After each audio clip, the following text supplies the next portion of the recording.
Bismillahirrahmanirrahim. Assalamualaikum warahmatullahi wabarakatuh. Selamat pagi Mbak dan Mas semuanya. Sehat-sehat? Alhamdulillah. Semoga kita selalu dalam keadaan sehat walafiat ya. Oke, baik, sebelum kita memulai perkuliahan pada hari ini, alangkah baiknya kita berdoa terlebih dahulu agar diberikan kemudahan pemahaman materi saya, dan semoga materi yang saya sampaikan bisa diaplikasikan dan bermanfaat untuk masyarakat. Baik, terima kasih. Oke, pada hari ini mata kuliah kita adalah terkait dengan farmakologi. Di sini ya, dosen pengampu atau tim teaching dari farmakologi ada Bu Nunung, Prof Arif, Prof Agung, dan saya. Nah, saya sedikit share ya terkait dengan RPKPS atau rencana pembelajaran. Di sini nanti saya fokus di CPMK nomor 6, yaitu tujuannya mahasiswa mampu mencari dan menjelaskan informasi mengenai mekanisme molekular aksi obat sebagai anti parasit, anti neoplastik, antivirus, dan anti fungi. Nah, adapun metode asesmennya nanti di CPMK 6 ini nanti ujiannya adalah ujian akhir semester, di mana persentasenya adalah sebesar 25%. Nah, selain itu nanti ada diskusi. Nah, diskusi ini adalah hasil dari tugas nanti yang akan saya berikan ya. Jadi nanti kita akan diskusikan bersama di pertemuan selanjutnya, yang kemudian nanti dinilai keaktifan, dan ini poin penilaiannya adalah 4%. Baik, di sini terkait dengan materi kuliah saya, dan pada hari ini saya ingin menjelaskan terkait dengan subfarmakologi dari kanker dan anti neoplastik atau kemoterapi. Nah, saya flashback sedikit ya. Apa sih itu farmakologi? Nah, farmakologi berasal dari bahasa Yunani yang artinya adalah farmakon dan logos. Farmakon adalah obat, logos adalah ilmu. Sehingga kalau kita gabungkan, jadi adalah farmakologi adalah ilmu yang mempelajari terkait dengan obat atau chemical compound yang nantinya akan berinteraksi dengan siapa? Kemarin kita sudah bahas ya di farmakologi sebelumnya, yaitu berinteraksi dengan target aksi obatnya. Ya. Nah, contohnya di sini obat tersebut atau chemical compounds akan bereaksi dengan sel, kemudian dengan tisu atau jaringan dan organisme, sehingga nanti akan menimbulkan suatu efek. Ya. Nah, jadi kalau saya rangkum di sini, nah, jadi kenapa sih kok kita harus belajar farmakologi? Berarti fokus kita adalah terkait dengan obat. Jadi bagaimana obat ataupun chemical compound, misalnya dari bahan alam atau dari sintetik, yang nanti memiliki mekanisme aksi, di mana mekanisme aksi ini yang nanti akan mempengaruhi ya. Jadi obat itu pasti ada memiliki target aksinya. Nah, yang sudah kita bahas sebelumnya di materi definisi dari target aksi obat, macam-macam target aksi obat ada apa saja? Ada reseptor, kanal ion, kemudian di sini ya gambarnya ada enzim, kemudian ada molekul pembawa ataupun yang melibatkan second messenger. Jadi nanti obat ini pasti akan memiliki target aksi yang spesifik biasanya ya, yang kemudian nanti akan menginduksi atau mengaktifkan dari transduksi signal di dalam tubuh, sehingga nanti akhirnya adalah akan menimbulkan efek. Jadi obat itu pasti ada efeknya. Nah, sekarang kita submateri pada hari ini adalah terkait dengan kanker. Kira-kira kanker itu apa sih? Pembelahan sel secara abnormal ya. Kanker ini adalah suatu adanya pertumbuhan sel yang abnormal dan tidak terkendali. Nah, biasanya pertumbuhan sel yang abnormal ini dikarenakan adanya mutasi genetika, gitu ya, adanya mutasi pada gen-gen ataupun protein di dalam tubuh. Nah, sehingga tadi pertumbuhan sel abnormal mengakibatkan adanya pertumbuhan yang tidak terkendali. Jadi sel kanker itu memiliki karakteristik dia tidak patuh istilahnya ya, tidak patuh untuk materi signal untuk berhenti tumbuh atau mati, sehingga akan terus membelah. Selain itu, karakteristik dari kanker itu adalah bisa menginduksi dari signal reduksi signal yang lainnya, sehingga bisa menyebabkan proliferasi yang berlebihan. Oke, nah kalau tadi sudah terjadi pertumbuhan tidak terkendali, akhirnya akan membentuk massa jaringan di sini yang disebut dengan tumor. Nah, tumor ini memiliki potensi yaitu invasi dan metastasis. Invasi dia bisa, atau tumor kanker bisa menyebar ke jaringan di sekitarnya. Kalau metastasis, tumor mampu menyebar ke organ lain melalui apa? Melalui aliran darah dan sistem limfatik. Oke, baik. Ini data berdasarkan Globokan tahun 2020. Jadi terkait dengan kejadian kanker di Indonesia.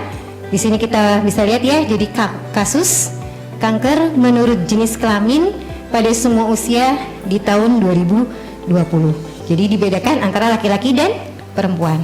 Nah, jadi saya resum di sini gambarannya ya, berdasarkan dari Globokan Global Cancer Observatory. Kalau laki-laki tadi di paling tinggi insidensinya adalah di paru-paru, sedangkan di wanita ada di payudara.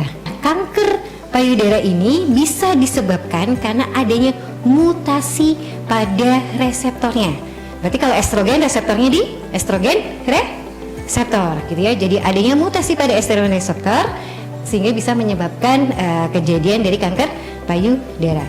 Begitu juga kalau untuk laki-laki kanker prostat, kira-kira yang overekspresi apa nih? Ya, hormonnya yang berpengaruh androgen, gitu ya. Nah, kira-kira berarti kan tadi karena masalah adanya mutasi genetik, jadi adanya permasalahan di gen, gitu kan ya. Nah, kira-kira apa aja sih yang mempengaruhi kejadian kanker? Mungkin dari dietarinya dia, gaya hidupnya, terus mungkin kalau laki-laki itu lebih banyak merokok, jadi asapnya mungkin bisa menyebabkan kanker paru-paru. Dan kalau di perempuan, di kanker serviks itu mungkin karena adanya paparan dari virus HPV, jadi bisa menyebabkan kanker. Ya, jadi tadi salah satunya tadi karena adanya mutasi, kemudian karena adanya lifestyle gitu ya.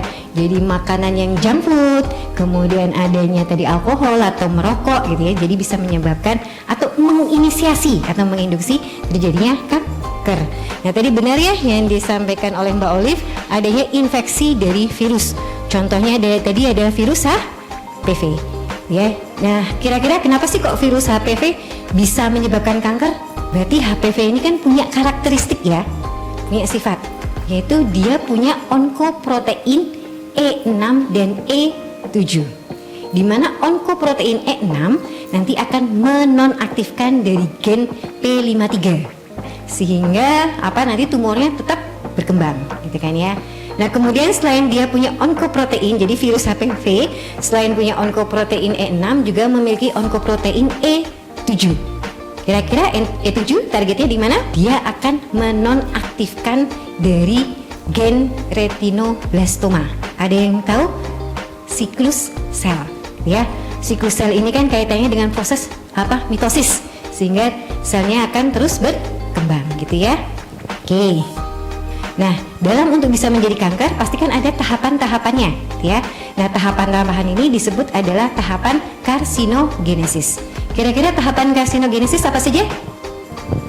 Mungkin diawali dengan inisiasi, promosi, progresi, dan ada metastasis juga. Tahapan dari karsinogenesis diawali dengan adanya inisiasi. Jadi inisiasi ini terjadi karena adanya perubahan genetika sel tunggal atau mutasi yang disebabkan oleh zat karsinogenesis, gitu ya. Yang kemudian nanti zat karsinogen ini kalau di dalam tubuh terakumulasi dan tidak dieliminasi atau tidak dikeluarkan, sehingga bisa menyebabkan adanya mutasi, gitu ya. Nah, sehingga kalau mutasi terjadinya nanti abnormalitas dari proliferasi sel.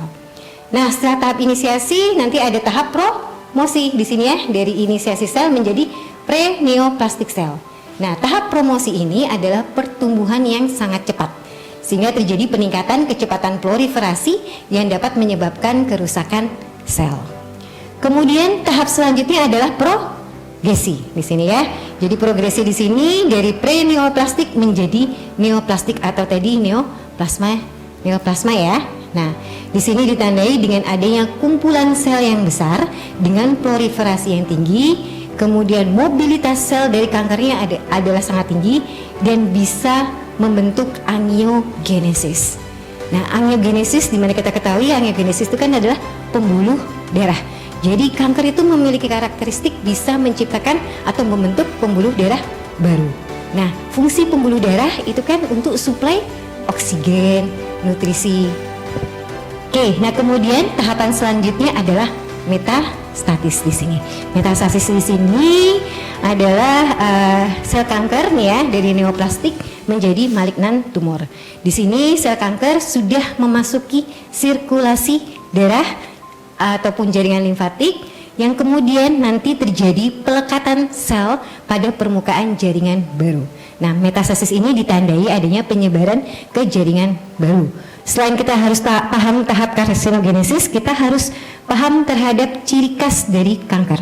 Ciri-ciri khas kanker pada hallmark of cancer, nah ini ditemukan oleh Hanahan Weinberg dari tahun 2000 yang sampai sekarang berkembang hingga 2011 gitu ya. Ini adalah ciri-ciri dari kanker. Nah, ini nanti saya tidak bahas secara detail karena saya akan membahas terkait dengan target aksi dari obat, karena kita akan belajar dari obatnya ya. Jadi ini hanya introduction dari kankernya. Oke, nah pengobatan kanker ini atau antineoplastik adalah obat yang menghambat pertumbuhan dari sel abnormal atau kankernya. Nah, obat ini nanti bekerja dengan mengganggu pembelahan sel, mengecilkan tumor, dan membunuh sel-sel yang berbahaya. Nah, di sini ya pengobatan kanker ini biasanya menggunakan kemoterapi. Jadi agen kemoterapi atau agen sitostatik. Kemudian ada dengan pembedahan atau operasi. Jadi diambil jaringannya. Kemudian ada penyinaran, radioterapi, kemudian juga ada imunoterapi dengan cara meningkatkan daya tahan tubuh. Karena tadi ya dari karakteristik dari kanker tadi salah satunya adalah menghindari dari sistem imun ya, karena sistem imun itu kan ada yang namanya sel T ya, sel T sitotoksik yang dia berperan terhadap membunuh sel kanker gitu ya. Jadi di sini imunoterapi dengan cara meningkatkan daya tahan tubuh merupakan suatu pilihan terapi. Kemudian juga ada dengan pengobatan dengan hormon. Ini tadi ya berdasarkan dari tahapan karsinogenesis. Contoh di sini adalah agen yang sedang dikembangkan. Dia penelitian sekarang banyak ya terkait dengan kemopreventif agen. Kalau kemopreventif berarti kan suatu agen yang mencegah gitu ya. Nah, mekanisme aksinya bisa dengan sebagai blocking agent, yaitu nanti akan menghambat dari tahap inisiasi ya. Kemudian bisa sebagai suppressing, yaitu menghambat dari tahapan promosi dan progresi, dan selain itu juga bisa menghambat dari invasinya, pembentukan angiogenesisnya dan metastasis. Ini adalah suatu agen kemopreventif. Dari hallmark of cancer, tadi ciri-ciri khas kanker ya, itu adalah dia mempertahankan adanya signal proliferatif. Nah, biasanya yang berpengaruh terhadap signal proliferatif itu adalah reseptor tirosin kinase ya, sehingga di sini salah satu obatnya targetnya adalah di EGFR inhibitor. Ya, EGFR itu kan adalah epithelial growth factor receptor. Nah, kemudian di sini dia juga bisa menghindari adanya penekanan pertumbuhan. Nah, penekanan pertumbuhan itu kan tadi kaitannya dengan siklus sel. Nah, siklus sel itu kaitannya dengan protein yang terlibat ada di sini adalah cyclin. Jadi cyclin dependent kinase inhibitor, gitu ya. Oke, kemudian tadi salah satunya juga bisa avoiding immune destruction ya. Nah, di sini terapinya menggunakan immune activating yaitu anti CTLA4 monoklonal antibody. Nanti saya jelaskan lebih detail ya. Kemudian di sini tumor promoting inflammation, di mana inflamasi ini malah berperan terhadap perkembangan tumor, sehingga obatnya ya sudah diberikan anti-inflammatory drug gitu ya. Begitu juga dengan invasi metastasis, nanti yang dihambat adalah HGF-C-MET, kemudian angiogenesis, dia yang dihambat adalah VEGF. Karena VEGF ini berperan terhadap adanya pembentukan pembuluh darah. Baik, di sini ya saya rangkumkan jenis-jenis dari obat anti neoplastik. Ada alkylating agent, dia merusak DNA sel kanker. Di sini contohnya adalah siklofosfamid dan klombusil. Kemudian ada antimetabolit, di sini mengganggu pembentukan DNA dan RNA. Kemudian ada antitumor antibiotik. Nah, ini biasanya dihasilkan oleh bakteri atau jamur, contohnya ada doxorubicin. Nanti ini saya terangkan secara detail ya terkait mekanisme aksinya. Kemudian ada vinca alkaloids yang itu mengganggu pembentukan mikrotubul seperti vincristin dan vinblastine. Nah, kalau kita sebagai seorang farmasi, kita kan harus tahu ya terkait dengan struktur obat ini. Karena dia sifatnya planar sehingga memungkinkan tadi ya doxorubicin atau antrasiklin ini nanti akan menyelip gitu ya, menyelip di antara pasangan basa DNA dari kanker. Sehingga kalau dia bisa menggantikan gitu ya, menggantikan pasangan basa dari DNA kanker, otomatis yang terjadi apa? Kalau pasangan basanya tidak sesuai, otomatis akan terjadi kerusakan dari struktur helix DNA-nya. Nah, kalau tadi menyebabkan adanya kerusakan sehingga nanti akan menghalangi prosesnya yaitu replikasi dan transkripsi RNA gitu ya. Nah, selain itu juga doxorubicin atau golongan antrasiklin ini dia mengikat dan menstabilkan kompleks DNA topoisomerase 2 sehingga nanti akan mencegah adanya perbaikan DNA yang rusak. Jadi ini adalah DNA kanker yang rusak sehingga menyebabkan adanya akumulasi dari untai ganda yang rusak sehingga nanti akan memicu terjadinya apoptosis. Ini ya. Baik, selanjutnya di sini saya ingin menjelaskan terkait dengan terapi tertarget atau targeted terapi dari obat neoplastik. Nah, contohnya di sini adalah dia sebagai inhibitor tirosin kinase. Kita kan tadi tahu ya, tirosin kinase reseptor itu biasanya berkaitan dengan adanya proliferasi, pertumbuhan, survival dari kanker. Sehingga dengan adanya dihambat secara spesifik atau tertarget pada tirosin kinase inhibitor, sehingga nanti pertumbuhan dari sel kankernya akan turun gitu ya, atau tidak berkembang. Kemudian yang kedua adalah menggunakan antibodi monoklonal. Yang tadi saya sebutkan ya, contohnya adalah antibodi monoklonal dari CTLA4. Yang itu targetnya adalah pada sistem imun. Kemudian selanjutnya adalah inhibitor angiogenesis, di mana kita ketahui ya angiogenesis berperan terhadap adanya pembentukan pembuluh darah baru sehingga bisa menjadi target terapi. Nah, ini ya gambarannya.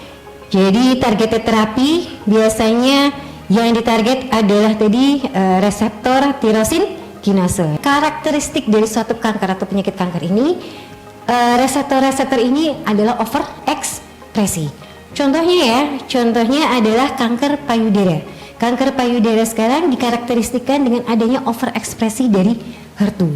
Jadi overekspresi dari reseptor HER2 sehingga apa, kalau overekspresi terjadi dong proliferasi berlebihan, kemudian bisa terjadi migrasi, invasi, menghindari apoptosis, diferensiasi, cell cycle dan survival dari sel kanker. Sehingga trastuzumab ini efektif untuk menghambat pertumbuhan kanker yang overekspresi HER2.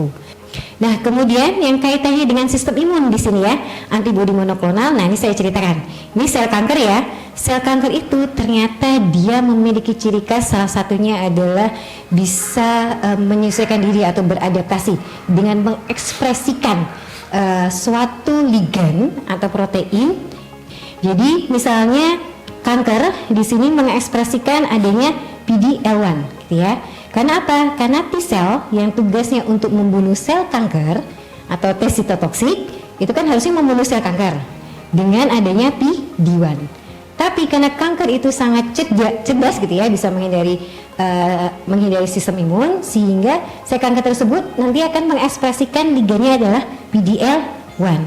Sehingga nanti kalau PD-L1 berikatan dengan PD-1, T-selnya tidak akan efektif. Karena nanti PD-L1 ini akan berkata kepada T-sel, jangan diserang, saya sel normal gitu. Karena dikenalinya adalah sebagai sel normal. Itu namanya escape gitu ya, escape dari sistem imun. Nah, selain itu juga sama halnya tadi ya, misalnya tadi ini antibody PD-1 atau pembrolizumab. Nah, nanti akan berikatan dengan PD-1 di sini. Sehingga nanti si liganya kanker tidak akan bisa berikatan dengan PD-1, sehingga nanti sel T ini akan mengenali kanker. Dari sini ada yang mau ditanyakan? Ya, terima kasih atas kesempatannya Bu Dewi. Jadi yang ingin saya tanyakan tadi di bagian diagram hallmarks of cancer ada salah satu hallmarks yang bernama tumor promoting inflammation. Jadi yang ingin saya tanyakan, inflamasi ini kan merupakan respon alami dari tubuh sebagai respon perlindungan diri ya Bu. Tapi kenapa inflamasi yang merupakan respon alami dari tubuh ini justru dapat mempromosikan tumor gitu dan justru mendukung tumornya? Ini bagaimana Bu mekanismenya Bu? Baik, terima kasih Mas Inas. Jadi tadi benar ya, kalau inflamasi itu kan adalah suatu respon responsif dari tubuh. Jika ada infeksi, cedera atau segala macam, itu adalah respon responsif untuk proteksi dalam tubuh. Tapi kaitannya di sini adalah tumor promoting inflammation di sini. Jadi adanya peradangan dari lingkungan sel tumor, sehingga adanya peradangan atau inflamasi pada lingkungan mikrotumor atau kita biasanya sebut adalah tumor mikroenvironment.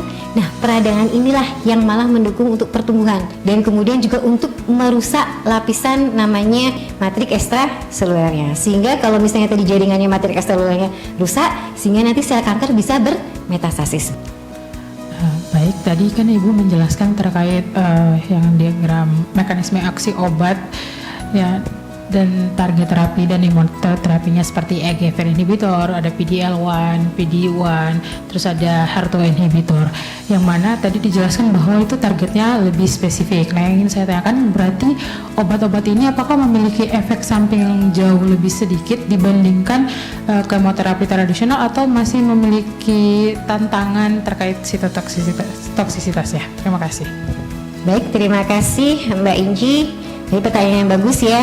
Jadi apakah targeted terapi ini bisa mengurangi efek samping dibandingkan dengan agen yang konvensional, tadi misalnya sitotoksik gitu ya. Nah, jadi kalau kita melihat prinsip aksi mekanisme doxorubicin itu kan berinterkalasi dengan DNA. Jadi DNA yang sedang berproliferatif, sehingga bahkan sel-sel normal yang sedang berkembang atau berproliferatif juga nanti pasti akan dihambat oleh doxorubicin. Contoh, misalnya suatu penyakit EGFR yang overekspresi, kanker yang ditandai dengan adanya overekspresi EGFR. Berarti kan obatnya tadi apa di sini?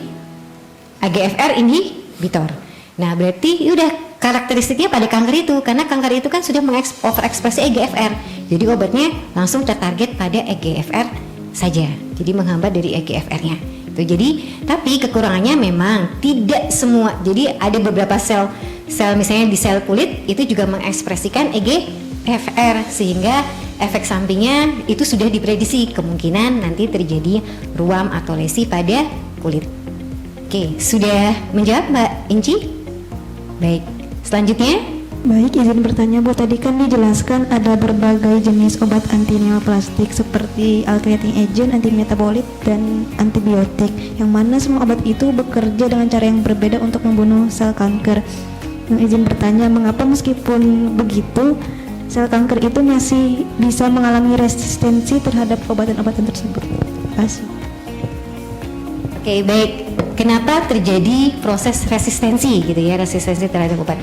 Resistensi itu terjadi karena akibat apa? Pengulangan dosis yang berulang, sehingga bisa menyebabkan resistensi. Jadi resistensi ini disebabkan karena adanya overekspresi dari transporternya. Nah, contohnya di sini adalah P-glikoprotein. Jadi P-glikoprotein itu berfungsi untuk mengeluarkan obat yang ada di dalam sel menuju ke luar sel. Sehingga tadi obat doxorubicin contohnya ya, obat doxorubicin yang tadi sudah masuk ke dalam sel, seharusnya dia berikatan dengan target aksi obatnya. Tapi oleh PGP tadi P-glikoprotein ada di influx atau dikeluarkan, sehingga tidak efektif, sehingga nanti akan meningkatkan resistensi karena butuh dosis yang lebih tinggi. Baik, jadi di sini terkait dari penelitian yang sedang saya lakukan, salah satunya adalah tadi targeted terapi pada kanker payudara yang overekspresi HER2 di sini ya. Jadi ada targetnya kurkumin di sini untuk menginhibit dari overekspresi dari HER2. Kemudian juga selain itu juga kami mempelajari juga terkait terjadinya adanya resistensi pada agen kemoterapi. Jadi di sini tim kami sedang mengembangkan adanya penelitian terhadap targeted terapi. Biasanya untuk mengurangi terjadinya resistensi adalah dengan terapi kombinasi. Baik itu kombinasi bisa kombinasi dengan agen kemoterapi atau kombinasi dengan senyawa alam. Baik, kalau tidak ada pertanyaan lagi, silakan kalian mengisi kuis di mini kuis ini. Pertanyaan pertama yaitu, silakan kalian jawab ya, pada tahap karsinogenesis manakah sel normal mengalami perubahan genetik sel tunggal mutasi karena zat karsinogenetik? Silakan dijawab. Oke, baik, kira-kira jawabannya apa? Inisiasi. Aduh, maaf, ini ya, jawabannya adalah inisiasi. Seorang farmasis memilih terapi golongan obat antineoplastik, antitumor, antibiotik seperti doxorubicin. Bagaimana mekanisme aksinya? Jawabannya adalah C, yaitu dengan cara berinterkalasi dengan DNA dan menghambat dari topoisomerase 2 serta pembentukan radikal bebas. Oke, baik, tadi materi kuliah ataupun nanti pengumpulan tugas silakan kalian masuk ke dalam Elok ya, di platform Elok. Dan ini ada sedikit tugas di sini ya, yaitu nanti buatlah mini poster terkait mekanisme aksi trastuzumab pada pengobatan kanker dengan prinsip studi farmakologi. Ya, ini adalah contoh poster yang sudah dibuat oleh teman kalian, gitu ya. Baik, ini adalah referensi yang bisa kalian gunakan. Oke, baik. Kalau tidak ada pertanyaan lagi, saya ucapkan terima kasih. Kalau tidak ada yang mau bertanya langsung, nanti kalian bisa langsung email saya ya, di alamat email saya. Kalian yang tertarik pada penelitian gitu ya, penelitian yang kaitannya dengan sel kanker. Baik, sekian dari saya, kurang lebihnya saya mohon maaf. Wassalamualaikum warahmatullahi wabarakatuh.